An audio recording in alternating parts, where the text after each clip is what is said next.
Hi, my name is Emily McInnish. I'm a senior at Bloomsburg University and I'm studying criminal justice. I decided to do my project on human trafficking. So, first, we are just going to get into some background information to learn what human trafficking is. So, basically, human trafficking is trafficking in human beings for the purpose of commercial sex acts in brothels, domestic slavery, or physical work in mines is known as human trafficking.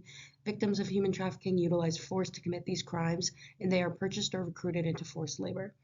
Every nation in the world is impacted by human trafficking, with some kinds occurring more frequently in specific regions of the world than others, and this was according to the United Nations Office on Drugs and Crime. So next we're going to get into how does human trafficking begin. So almost all victims of sex trafficking are aware or even in love and trust their traffickers. Traffickers target helpless individuals who have wants that they can satisfy. They occasionally provide material assistance such as a place to live, clothing, or an opportunity to become wealthy quickly. Sometimes they give affection, comfort, or a sense of community, and it is uncommon to kidnap captives and use violence to coerce them into sex trade. Next, we are going to dive into who is usually the traffickers. So, traffickers may be found in all sexes, races, nationalities, and professions. They might be the victim's spouses or intimate partners, family members, friends, supporters, co workers, or employers in case of sex trafficking. There are many different types of trafficking criminals, just as there are many different types of victims. Traffickers might be foreigners or American citizens, as well as family members, partners, friends, and total strangers. They have the option of operating independently or as a team with a gang, and people frequently believe that all traffickers are men. However, the U.S. has brought indictments against female traffickers. Pimps, gang members, diplomats, business owners, labor brokers, and owners of farms, factories, and companies can all be traffickers as well.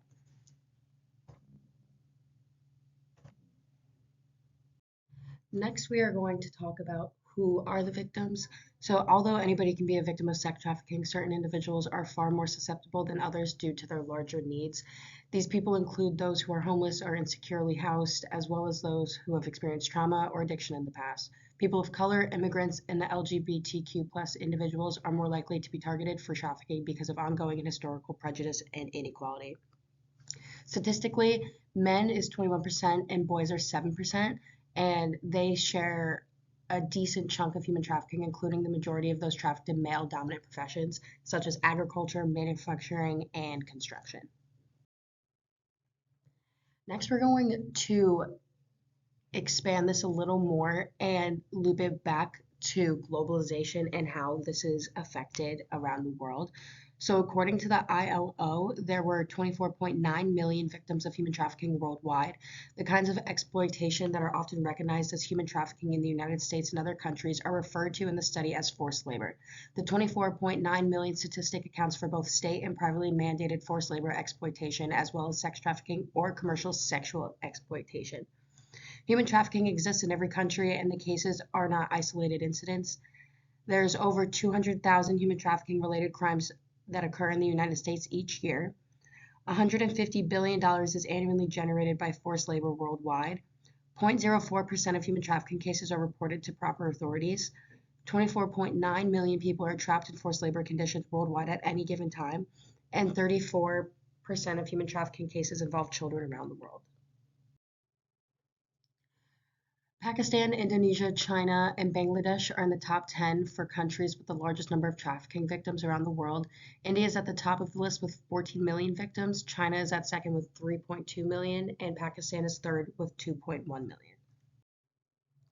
So, lastly, we're going to wrap this up by just talking about how human trafficking affects globalization. So, estimately 40.3 million people worldwide are directly impacted by human trafficking, but its effects are much more broad. Through its funding of terrorist and criminal organizations, this issue jeopardizes international peace and security. It endangers human rights by supporting oppressive regimens all around the world. Though through community uprooting and instability, it undermines global development. It serves as a multi-billion-dollar illicit industry which weakens the global economy. And lastly, although human trafficking may begin locally, it has an impact on stability and development in almost every nation. And those are my sources. Thank you.